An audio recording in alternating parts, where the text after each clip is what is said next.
Todavía falta entrar. Ahí está, ya tenemos a los 3 expositores. Irán entrando el resto de los oyentes, pero podemos comenzar, si les parece, con esta etapa de preguntas y de intercambio, primero entre quienes han expuesto en la mesa.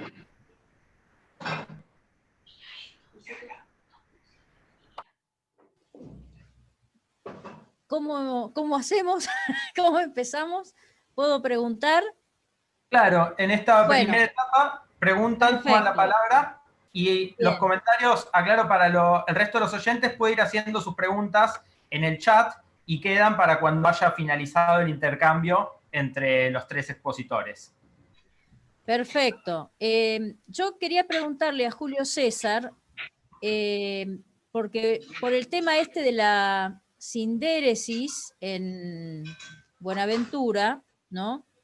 Y, digamos, ¿qué perspectiva, digamos, afectiva había podido él estudiar, si es que lo hizo?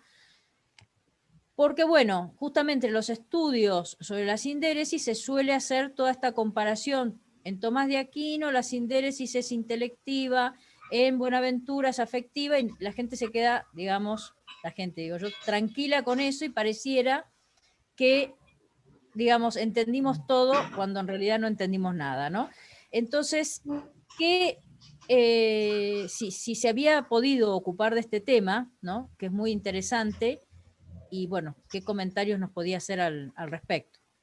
Gracias. Bueno, muchísimas gracias, doctora Beatriz. Generalmente la sindéresis en Buenaventura, si bien la sindéresis en Buenaventura pareciera que tiene dos grandes sentidos, ¿no?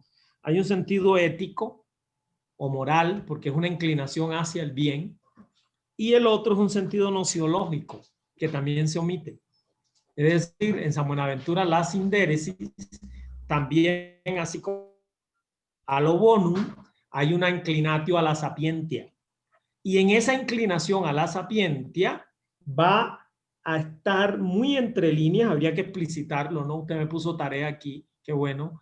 Había que explicitar cómo entre cuál es ese rol y qué función cumple el affectus, teniendo en cuenta que observo que en San Buenaventura el affectus es un primum, ¿no? Es un principio dinamizador. Entonces sí creo que de pronto la lectura de decir no, en San Buenaventura o en Tomás, en los medievales, a veces estas grandes categorías tratamos de, las tematizamos o las comprendemos de una forma muy reduccionista. Y estos autores a veces con un término tienen muchas acepciones. Entonces implica una profundización a futuro. Bueno, yo aprovecho una vez para preguntarle una cosita a usted y decirle que me gustó mucho la presentación porque yo no, en la escuela franciscana uno, y aquí Fer no me dejará mentir, uno encuentra una pléyade de autores, amén de los grandes, Escoto, uno encuentra, entonces me gustó mucho esa presentación porque sabía que Juan de la Rochelle pertenece a la escuela, etcétera, pero, o sea, a mí me simplemente la animo a que no se frustre. Al contrario, yo creo que hay una gran riqueza en la lectura y en la hermenéutica original que está haciendo Rochelle tomando distancia de Avicina. Yo estuviera muy feliz con eso, ¿no? De pronto a nivel del purito filológico y tal, sí. Dice uno, uy, pero este hombre cómo cita, pero oye, este hombre cita con una libertad y con una capacidad de intelección. Yo no sé, a mí eso me fascina en los autores, más que Lorito,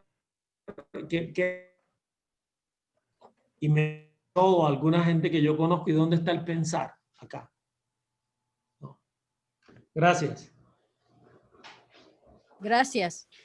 Sí, la frustración en realidad era simplemente en relación a no encontrar esas fuentes como supuestamente estaban, ¿no? Incluso los lugares que la edición crítica pone, bueno, no siempre hay esa coincidencia total, ¿no? Igual hay que agradecerle a los editores ¿no? A Bouguerol y a Michel Cointen que los hayan puesto, ¿no? Pero es difícil el tema, ¿no? Y de todas maneras está la cuestión del Avicena latino. Si yo con la parte árabe no me animo, digamos, ¿no? Pero es interesante porque lo que leyó Juan es, bueno, es el Avicena latino, no es otro, ¿no? Desde ese punto de vista es lo que hay que ver. No tanto si coincidía con el Avicena original, sino si qué pasaba con este Avicena latino, ¿no? Así que sí. Que ya ese Con Avicena respecto, latino implica una sí, traslatio. claro, sí, porque es de Gundisalvo, ¿no? Que además tiene sus problemas porque reduce el vocabulario bastante, por lo que he podido ver, lo que dicen justamente los editores, ¿no? Eh, con respecto a Buenaventura, yo lo que había encontrado es que justamente cuando él trata la conciencia en el comentario de las sentencias, él le da dos funciones o dos dimensiones, digamos así. Una que tiene que ver con lo que por ejemplo, en el plano de Tomás de Aquino, tiene que ver con la captación más de lo universal, de los principios, y otra que tiene que ver con lo particular, ¿no? Con lo que, por ejemplo, en el ámbito de Tomás de Aquino es propiamente la conciencia, ¿no? Entonces, digamos, esa cuestión de ver en sí los temas, ¿no? Y no tanto el nombre, sino decir, bueno, la conciencia qué es para, o la sindéresis qué es para. Bueno, eso es una perspectiva interesante. Por ejemplo, Loten y siguió esa manera, ¿no? Y como, bueno, hizo un trabajo impresionante.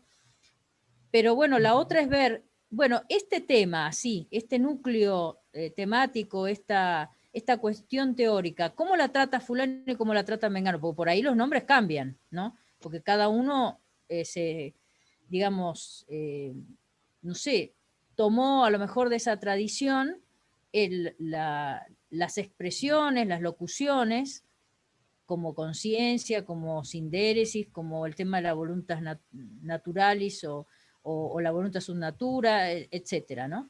Y bueno, le fueron dando una interpretación, ¿no? Por eso preguntaba por lo de la sindéresis, porque es ahí un puntito interesante, ¿no?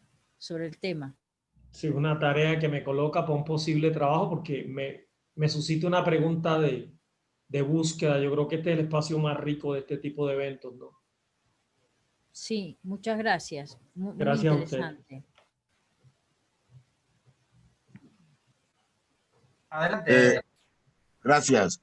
Para Beatriz, quisiera preguntarte sobre el término suma de ánima, ¿no?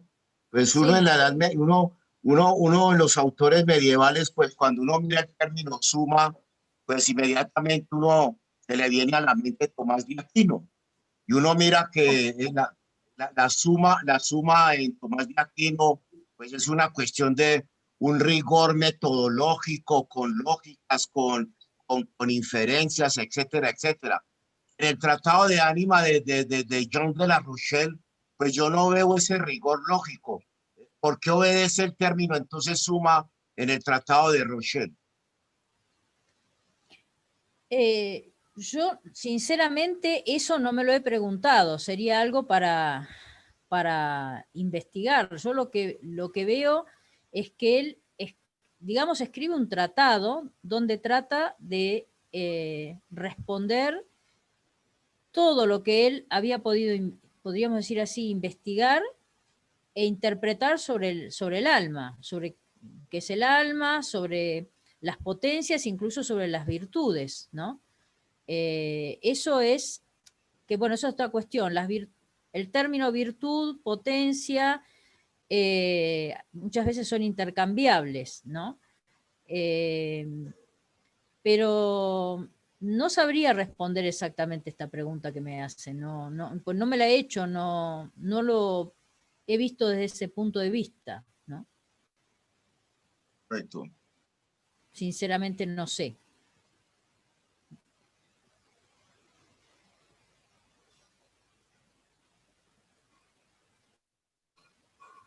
No sé, Fer, yo creo que aquí habría que preguntarse algo. Si el término suma, como género escriturístico de los medievales, está estrictamente relacionado con tratados o se puede hablar suma en sentido lato.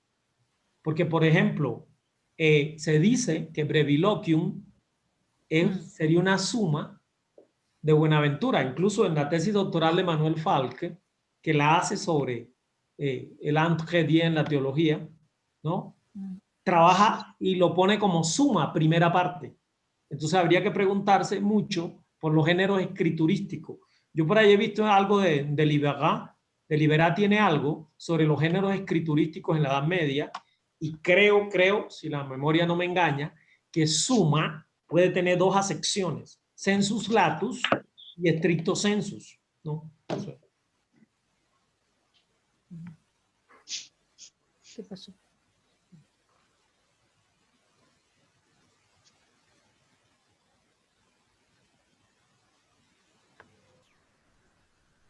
Bueno, si quieren agregar preguntas o intercambios entre los miembros de la mesa, sigue abierto ese espacio y mientras Bueno, tanto, yo tengo una última pregunta para Fernando.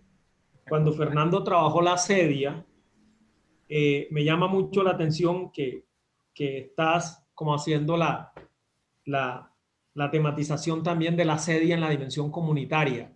Entonces me pregunto si tienes pensado en el trabajo que estás haciendo, ver cómo esa incidencia de la sedia en la vida espiritual, sobre todo estas jóvenes generaciones, esta generación del clic, del internet, de lo inmediato, cuando la filosofía y la vida espiritual es accesis, es ensayo-error, es el carácter, ¿no?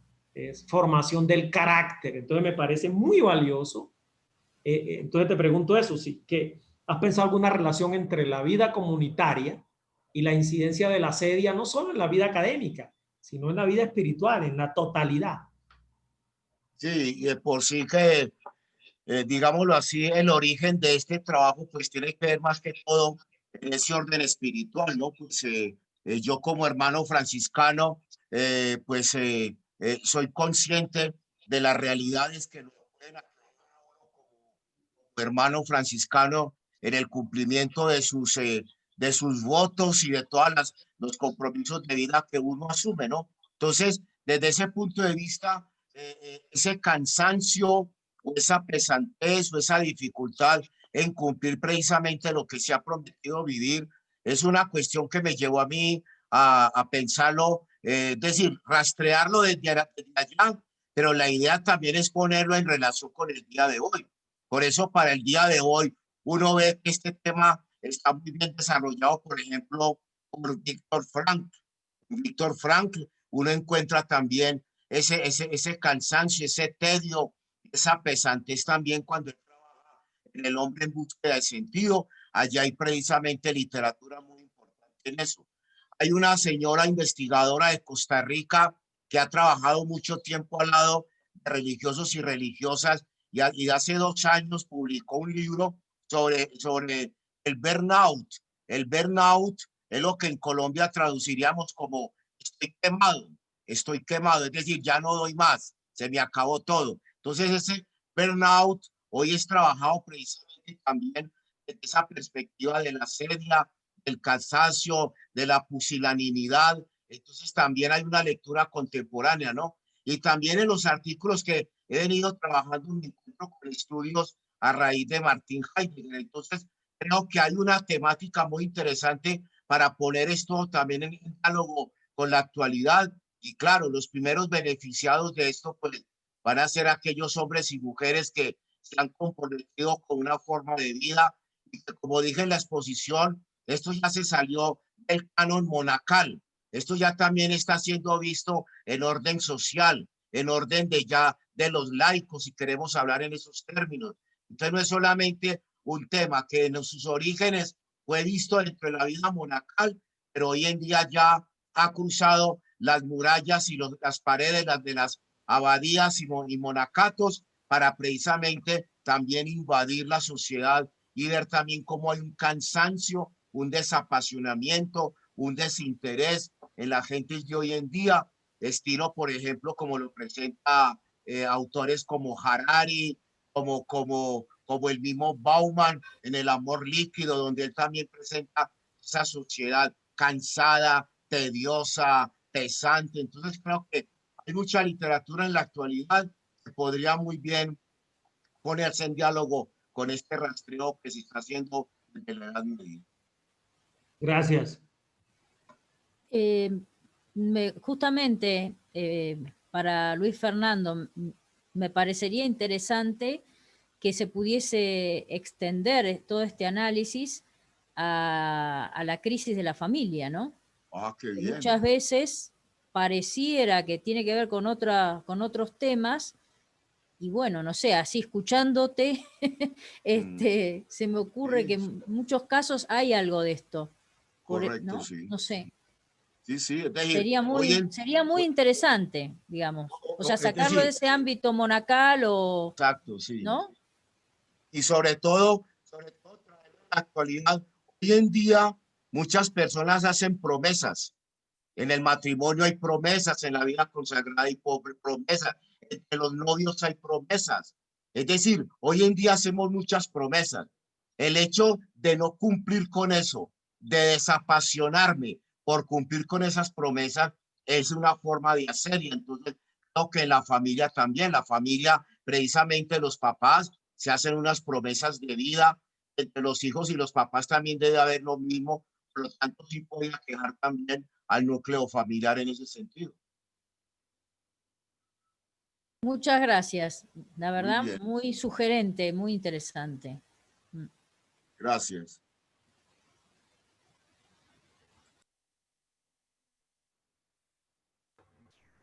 Recuerden, mientras continúa el intercambio entre los miembros de la mesa, pueden tomarse el tiempo que quieren. El resto de los participantes que quieran hacer preguntas tienen disponible el chat o cualquier cosa pueden pedir la palabra. Continúa el tiempo para el debate y las preguntas. Sí, bueno, yo les agradecí las comunicaciones a Julio César, a Luis Fernando y a Beatriz, excelentes. Y bueno, a Beatriz agradecerle muchísimo que nos haya traído a la memoria a Juan de la Rochelle, porque ya uno a veces sí termina, como decíamos en otra oportunidad, ¿no? Leyendo algunas cuestiones y nos olvidamos de estos otros autores interesantísimos y que han hecho este tipo de cambios, ¿no? De modificación. Por eso es tan importante la historiografía, ¿no? Ver cómo en esas interpretaciones o en esos intentos de fidelidad con algún autor, sin embargo, somos sumamente infieles. Y a Luis Fernando agradecerle muchísimo la comunicación porque, bueno, yo también trabajé mucho la cuestión de la asedia con este monje del siglo XI y lo que la asedia le provoca. Y no voy a decir mucho más porque si no voy a dar ahora la comunicación que pensaba trabajar un poco de esto mañana. Así que agradecerles y bueno, no sé si quieren comentar algo más al respecto, me parecieron muy, muy, muy interesantes.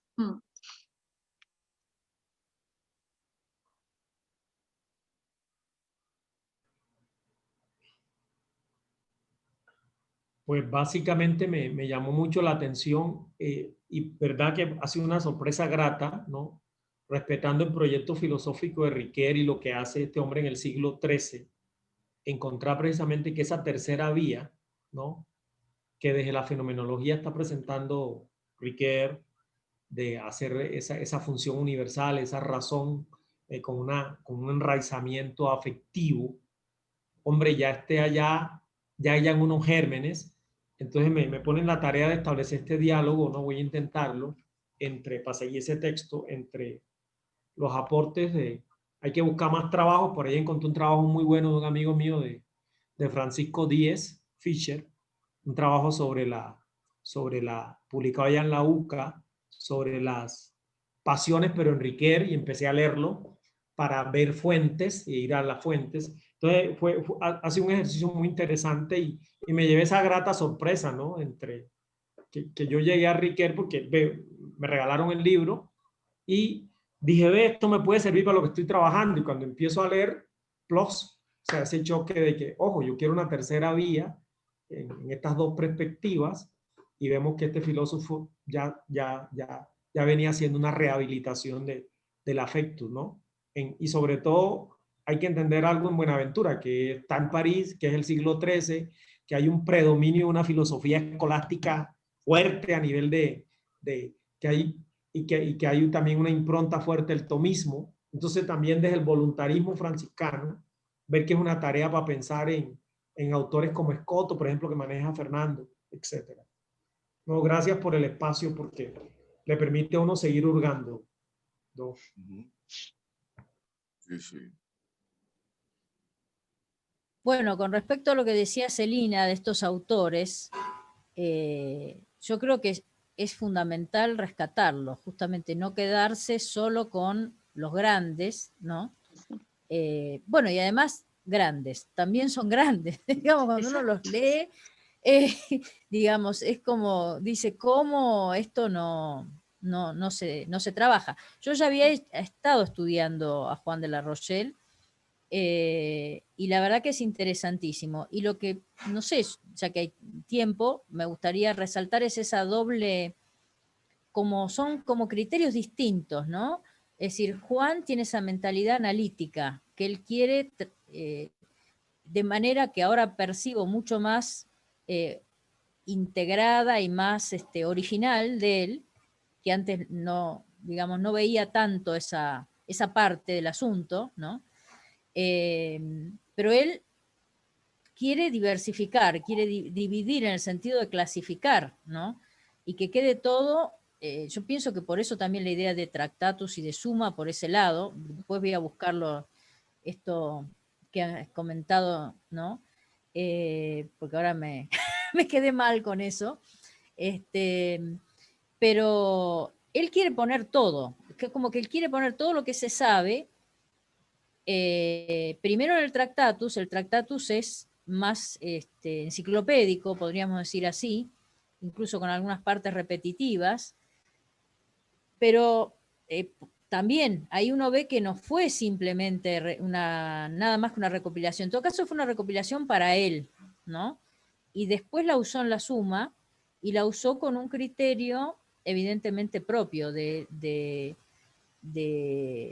digamos, original en el sentido que se puede ser original en estos temas, ¿no? Es decir, de no simplemente repetir, cuando él dice que esto es según Avicena, bueno, según lo que él ha leído y le ha interesado de Avicena, habría que ver, ¿no? Y que él a su vez lo organiza según lo que leyó también en el Damasceno y según lo que leyó en otros, porque, bueno, hay varios, bueno, está Agustín, está el pseudo Agustín, ahí es muy, muy interesante. La verdad, esa obra es apasionante. Celina se ocupó en un momento también de Juan de la Rochelle, tengo por ahí algún artículo, y vale la pena, ¿no? Él y Alejandro de Alès son autores que, bueno, están siendo estudiados en este momento, ¿no? Hay investigaciones sobre esto y sobre los famosos anónimos, ¿no? Los cuidan, ¿no? Y todo esto. Que también ponen ese contexto, todo esto que decíamos hoy sobre las lecturas de Tomás. Bueno, me parece que ver todos estos autores muestra hasta qué punto es original o no, hasta qué punto es tan grande uno o no, Exacto. Digamos, ¿no? Totalmente. Sí, lo sí. ubica, digamos, ¿no? Qué sé yo. Bueno, y Juan influye en Alejandro, porque en realidad es su colaborador. No quería andar repitiendo porque eso es algo que ya lo he dicho en otras veces, pero Juan es colaborador de su maestro ahí casi contemporáneo, que es Alejandro de Alès, así que es muy, muy interesante trabajarlos. Y hay otros, pero bueno, hay que seguir. Mira, al respecto, Alejandro de Alès, el de la San Buenaventura de Nueva York, el de Franciscan Institute, acaba de publicar en versión de latín-inglés la Summa Fatris. ¿Ah, sí? Sí. Ah, la que le atribuyen a Alejandro. Sí, sí, sí, sí, sí. Bueno, en realidad es el proyecto de Alejandro, ¿no? No es que no es, digamos, no se puede decir no es de Alejandro, pienso yo, hasta lo he estudiado. Lo que pasa es que no está a la mano solo de Alejandro, ¿no? Exacto. Es una versión, ¿no? Eso no Una lo tengo edición que buscar. crítica del de Ajá, Franciscan Institute. Es una edición ah, crítica sí, que sí, eso escuché. sacó el Instituto de Investigaciones Franciscanas que tiene la Universidad de Nueva York, Ah, la San Buenaventura de Nueva York, sí, hace poco. eso lo tengo que buscar, porque yo trabajaba con la edición puramente latina sí. Muchas gracias por el dato. Y siguiendo con Sí, la reflexión de Beatriz, pues es muy diciente también en Juan de la Rochelle, que pues yo no me he metido muy a profundidad con el autor. Es decir, por qué se inclina por un autor árabe, por ejemplo, en el caso de Avicena, en un contexto donde la idea era como comentar el Tratado de Ánima de Aristóteles particularmente? Sin embargo, pues por lo que tú expones, pues hay una inclinación hacia este autor árabe, Avicena, ¿no? Muy parecido también a lo que hace Escoto. Escoto también tiene elementos precisamente en la metafísica y en todo su sistema de pensamiento de Avicena. Entonces creo que también es loable de parte de estos autores, en cierta forma, no romper, pero sí proponer una visión distinta a la época donde solamente se interesaban en comentar a Aristóteles. sí, bueno, en realidad el tratado este de Avicena ya era conocido por la traducción de Gundisalvo, ¿no? Que él también tiene su su propio tratado. eh, Así que yo pienso que lo usa por, digamos, por la riqueza que le encuentra y bueno, porque además era un texto disponible, ¿no? Este, no sé, eso es, es lo que Yo pienso. quisiera, Sí, si me dan una oportunidad de decir algo. Y adelante. Sí, como dijiste, Beatriz, yo trabajé eh, a Juan de la Rochelle y también a Alejandro de Ales, y curiosamente mis alumnos franciscanos hicieron algunas traducciones de la Suma de Alejandro, o en fin, Suma de muchas manos. Lamentablemente son parciales y por eso son difícilmente publicables, pero sí coincido en que sería importante tener por lo menos una parte traducida para que pudiera ser más difundida. Ahora, con respecto a estos primeros autores de lo que se ha llamado la primera escuela franciscana y particularmente Alejandro y Juan, y con respecto a la incorporación de estos pensadores árabes, creo que pasa también más o menos lo mismo que pasa con Grosseteste. Es decir, ellos son anteriores, en definitiva, a la gran polémica que se da posteriormente y que terminan las condenaciones de Tampier, ¿no es cierto? Y que hacen o que exigen al papado una visión cristiana de Aristóteles y de los árabes, tarea que ocupa Tomás, y por lo tanto tienen una mayor naturalidad y espontaneidad, diría yo, en la incorporación de estas novedades árabes que iban recibiendo. En el caso de los de Oxford o de Inglaterra, claramente la influencia del magisterio anterior de Adelardo de Bath, ¿no? Me parece que ha sido importante para hacer ver todo lo que los árabes habían aportado a la comprensión de Aristóteles, algo sobre lo cual ha trabajado bastante de Libera. De modo que me parece que ese es el punto interesante de estos autores.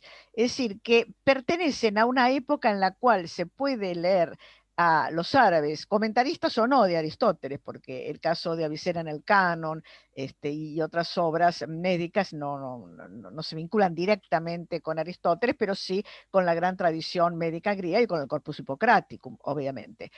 Me parece que este es el valor que tienen estos autores que son capaces de leer con toda naturalidad estos textos porque son anteriores a las controversias y las condenaciones generales que impusieron, por ejemplo, la idea de Scotto de no enseñar doctrinas sospechosas por estar de alguna manera mencionadas en las condenaciones de Oxford y París.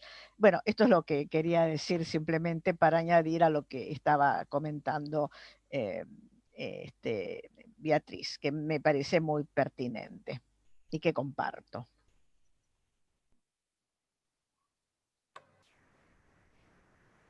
¿Puedo decir una cosa más sin robarle a nadie el espacio?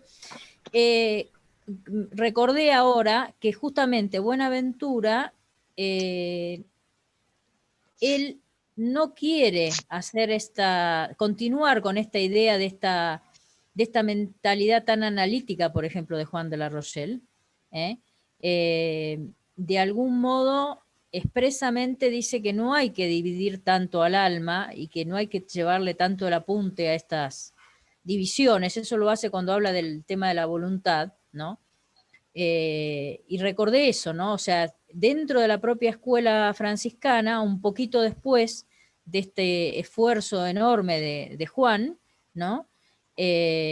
Bueno, otro franciscano, digamos, que tiene hay otra una cosa que perspectiva, es ¿no? muy importante tener en cuenta, Beatriz, y bueno, y los que han hablado del franciscanismo, y es que la escuela franciscana nunca fue una unidad de doctrina. Claro. Eso es un invento Sí. posterior para Sí. encontrar una especie del análogo de las 24 tesis tomistas y básicamente utilizando Escoto y forzando la interpretación de Escoto y Buenaventura para ponerlos de acuerdo. Muy difícil poner de acuerdo a Buenaventura con Escoto porque son dos mentalidades completamente distintas. Pero aún en lo que llamamos la primera escuela franciscana ya estaba esta división bastante clara entre el grupo que tomó el modelo de la Suma Fratis Alexander y que lo pusieron a nombre de él, pero que todos sabemos era en realidad un equipo, ¿no? Era un grupo que yo creo que lo importante era eso, más que lo que pusieron concretamente, que participaban del estilo, en lo cual no participó nunca Buenaventura. Entonces, creo que esta diferencia está en el nacimiento mismo de la escuela franciscana, una diferencia en la manera de integrar las tradiciones, ¿no? o los nuevos conocimientos. Si uno no ve esto, realmente es cierto, como decís, no se entiende, ¿no? Hay una diferencia entre Juan y Buenaventura que se debe, me parece, a que son dos maneras de integrar la tradición. Un modelo que sería el de la Suma y el modelo de los otros tratados bonaventurianos, porque incluso el comentario a las existencias de Buenaventura sigue una línea bastante diferente en cuanto a la manera de exponer y solucionar las cuestiones de lo que son las sumas, que te puedo decir, de Tomás por un lado, pero también de la misma Suma Alexandre y obviamente y del comentario a las sentencias de Escoto, para poner algunos de la primera y la segunda escuela. Claro. Gracias por recordar eso, porque verdaderamente es muy importante. Bueno, y además Buenaventura tiene una preferencia por los victorinos, ¿no? Digamos, por Hugo de San Víctor, es decir, eso es otra mentalidad. Como Grosseteste, también, ¿no? Como Grosseteste, sí. En ese sentido se aproximan más. Claro. Y continuando con la reflexión de la doctora Celina, por eso es que hoy en día, ante esa diversidad de doctrina que se encuentran entre los autores franciscanos, hoy en día es muy polémico seguir hablando de escuela franciscana, porque el concepto de escuela, pues, de pronto tiende a englobarlos. Hace mucho tiempo, uniforme, ¿no? Luis Fernando, a mis alumnos franciscanos, yo les explicaba que el concepto de escuela que se aplica para el tomismo no se puede aplicar a los franciscanos y sin embargo hay un sentido en el cual se puede hablar de escuela franciscana y yo comparaba este concepto con la imagen del átomo. O sea, un núcleo, diríamos un núcleo duro de unas pocas tesis en las cuales coinciden todos, que son muy pocas, Luego un círculo, digamos, eso sería el núcleo, ¿no?, del átomo, y luego los elementos, los electrones, etcétera, que giran alrededor, de tal manera como en la imagen actual del átomo, que en realidad el estar dentro o estar fuera del átomo es casi una cuestión de cálculo de probabilidades, o sea, se van alejando. Evidentemente hay autores que tienen muchas tesis propias que no comparten con otros, entonces se hace como una superposición de, diríamos, de densidades que se van alejando del centro a medida que los autores tienen tesis propias. El caso, diríamos, casi extremo de Occam sería un poco el ejemplo. Yo creo que con esta visión más, diríamos, difuminada pero válida de escuela, es válido hablar de la escuela franciscana, siempre que no se la confunda con el criterio de escuela que se usa para hablar de Tomás de Aquino, que es diferente.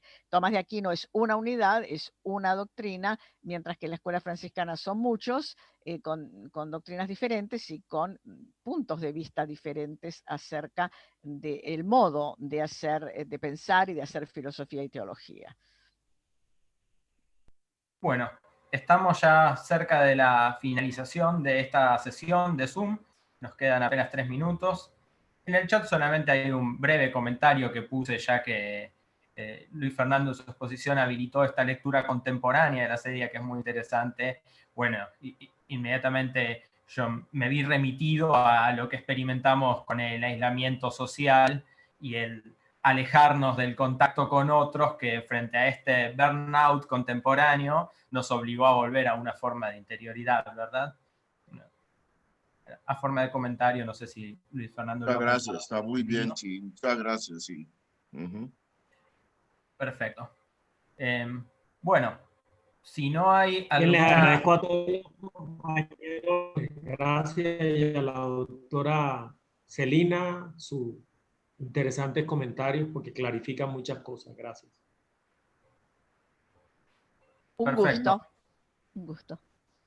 Si no hay alguna otra pregunta que pueda ser respondida muy rápidamente en 2 minutos, entonces procedemos a dar por finalizada esta mesa, agradeciendo enormemente a cada uno de los expositores por los trabajos y por el debate, que ha sido realmente muy interesante, para encontrarnos nuevamente a las 5 de la tarde con la 4ª mesa de las jornadas. Muchas gracias. Muchas gracias a Todo todos y muy todas. interesante. Muchas gracias.